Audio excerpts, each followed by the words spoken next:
Hello दोस्तों, मैं संतोष sir Yadav प्रगति classes YouTube channel. आज हम लोग पढ़ेंगे द्विआधारी संख्या, जिसको इंग्लिश में हम लोग बाइनरी नंबर बोलते हैं। तो इस टॉपिक को शुरू करने से पहले सभी लोग एक बार इसे लाइक, शेयर और जो सब्सक्राइब नहीं किए वो सब्सक्राइब कर दें। उसके बाद आज हम लोग इस टॉपिक को स्टार्ट करते हैं। आज का जो टॉपिक हम लोग को होगा, जिसका नाम होगा द्विआधारी संख्या। इंग्लिश में इसको हम लोग बाइनरी नंबर के नाम से जानते हैं। ये जो टॉपिक होगा खास करके सीटेड के लिए, जो सीटेड पिछले वर्ष ऑनलाइन एग्जाम हुआ था, उसमें देखा गया था कि हर सेट में एक द्विआधारी संख्या से रिलेटेड क्वेश्चन था। उसके बाद जो है सीटेड के साथ साथ जो है एक क्लास 12 के लिए यूजफुल होगा, क्योंकि क्लास 12 में फिजिक्स में पढ़ना है और एक कन्फर्म यहाँ से एक ऑब्जेक्टिव क्वेश्चन आता है। तो इसीलिए आज हम लोग एक टॉपिक रखे हैं जिसका नाम होगा द्विआधारी संख्या, जिसको इंग्लिश में हम लोग बाइनरी नंबर के नाम से जानते हैं। अब किसी के मन में ऐसा सवाल चल रहा होगा कि सर सीटेट में मैथ में पूछता है और यहाँ 12th में फिजिक्स में पूछता है, क्यों, ऐसा क्यों? तो देखो, बात ऐसा है कि ये जो है सीटेट में मैथ में इसलिए पूछता है कि क्लास 8 के टॉपिक मैथ में पढ़ना है क्लास 8 में, और 12th में जो है ये टॉपिक फिजिक्स में पढ़ना है। तो इसीलिए खास करके सीटेड के लिए और क्लास 12 के लिए, दोनों के लिए ये वीडियो जो है यूजफुल होगा। इसके साथ ही साथ जो भी एग्जाम जिसमें द्विआधारी संख्या बाइनरी नंबर पूछता है, उसके लिए सभी के लिए यूजफुल होगा। तो चलिए आज हम लोग टॉपिक पे चलते हैं। सबसे पहले समझते हैं कि आखिर ये द्विआधारी संख्या होता क्या है। ठीक है, संख्या दो तरह के होता है। एक होता है द्विआधारी संख्या, जिसको इंग्लिश में बोलते हैं बाइनरी नंबर, और एक होता है 10 आधारी संख्या, जो हम लोग लिखते हैं, जैसे 25 लिख दे, 30 लिख दे। ये सब संख्या जो रहता है ये 10 आधारी संख्या होता है। इसका बेस में जो है 10 छिपा हुआ रहता है। लेकिन इसी 10 आधारी संख्या को आज हम लोग पढ़ेंगे कि द्विआधारी संख्या में कैसे कन्वर्ट होता है। क्योंकि जब भी हम लोग कंप्यूटर हो या कैलकुलेटर हो, उसमें जब इसको टाइप करते हैं तो कंप्यूटर या कैलकुलेटर जो है इस 10 आधारी संख्या को नहीं समझता है, बल्कि उसका लैंग्वेज जो होता है बाइनरी नंबर होता है। इसीलिए वो इसको कन्वर्ट कर लेता है बाइनरी नंबर में, और तब जा करके उसको समझता है। तो चलिए आज सबसे पहले हम लोग चलते हैं कि कोई भी अगर क्वेश्चन 10 आधारी संख्या रहेगा तो उसको हम द्विआधारी संख्या में कैसे कन्वर्ट करेंगे। तो सबसे पहला जो क्वेश्चन है वो हम 25 को लिख देते हैं, और ये है 10 आधारी संख्या, जिसको हम किस प्रकार से द्विआधारी संख्या में कन्वर्ट करेंगे। आज के टॉपिक में हम लोग दोनों सीखेंगे कि 10 आधारी से द्विआधारी में कैसे बदलते हैं और द्विआधारी से 10 आधारी में कैसे बदलते हैं। देखिए, सबसे पहला क्वेश्चन कि 25 को कैसे कन्वर्ट करेंगे, जो 10 आधारी संख्या है उसको द्विआधारी में बाइनरी नंबर में कैसे कन्वर्ट करेंगे।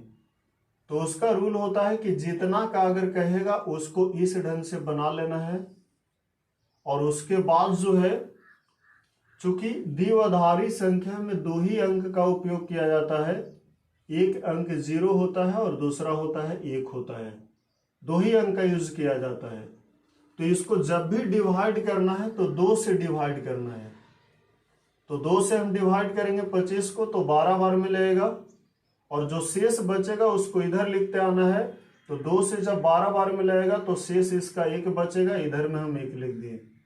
उसके बाद फिर 2 से लगाएंगे, अब कि 6 बार में लगेगा, शेष कितना बचेगा, 0 बचेगा, उसको हम इधर लिख दिए। ऐसे हम तब तक करते जाएंगे जब तक कि यहाँ पर जो है 2 से छोटा यानी 1 ना आ जाए।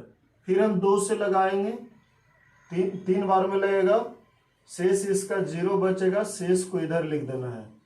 फिर हम 2 से लगाएंगे, एक बार में लगेगा, शेष इसका 1 बचेगा, 1 इधर लिख देना है। तो यहाँ पे अब शेष 1, यहाँ पे 1 आ गया, यहीं पे स्टॉप हो जाएंगे।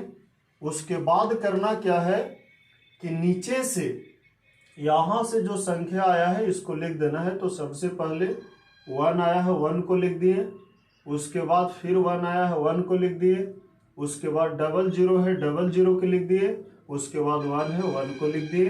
यही हो गया द्विआधारी संख्या। तो हम लोग सीखे कि जब भी कोई 10 आधारी संख्या रहेगा तो उसको हम द्विआधारी संख्या में कैसे कन्वर्ट कर लेंगे, ये तरीका हम लोग सीखे। इसको एक बार सभी लोग स्क्रीनशॉट करें। उसके बाद हम लोग इसी पर एक क्वेश्चन और देखेंगे। उसके बाद 10 आधारी संख्या से जो द्विआधारी संख्या होता है वो टॉपिक कंप्लीट होगा। फिर हम लोग द्विआधारी से 10 आधारी आएंगे। तो सभी लोग एक बार स्क्रीनशॉट कर लें।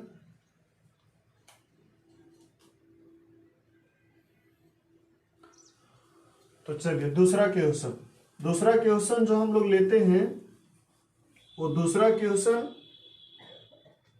97 को लेते हैं।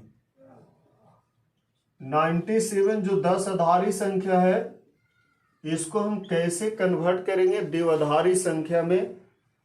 तो इसका रूल वही रहेगा कि द्विआधारी संख्या में कन्वर्ट करने के लिए 97 को जब भी डिवाइड करेंगे तो 2 से ही डिवाइड करेंगे, और ऐसे तब तक करते जाएंगे जब तक कि नीचे में 1 नहीं आ जाता है। तो हम लोग 97 को लिख देंगे और इसको इस ढंग से बना लेना है। जब भी डिवाइड करना है 2 से, तो 2 से अगर इसको डिवाइड करेंगे तो 2 से डिवाइड करने में 48 बार में लगेगा, और शेष जो आएगा 1 आएगा। शेष को इधर लिखते जाना है।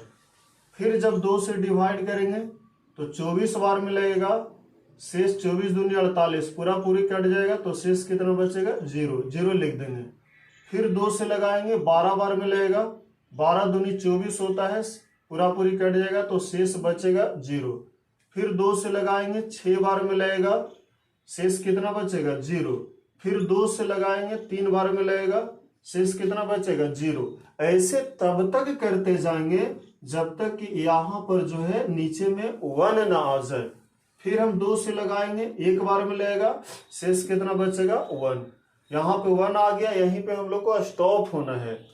और जब यहीं पे स्टॉप होना है तो नीचे से हम लोग को लिखना है। तो नीचे से अगर हम देखते हैं तो सबसे पहला कितना आता है 1 आता है।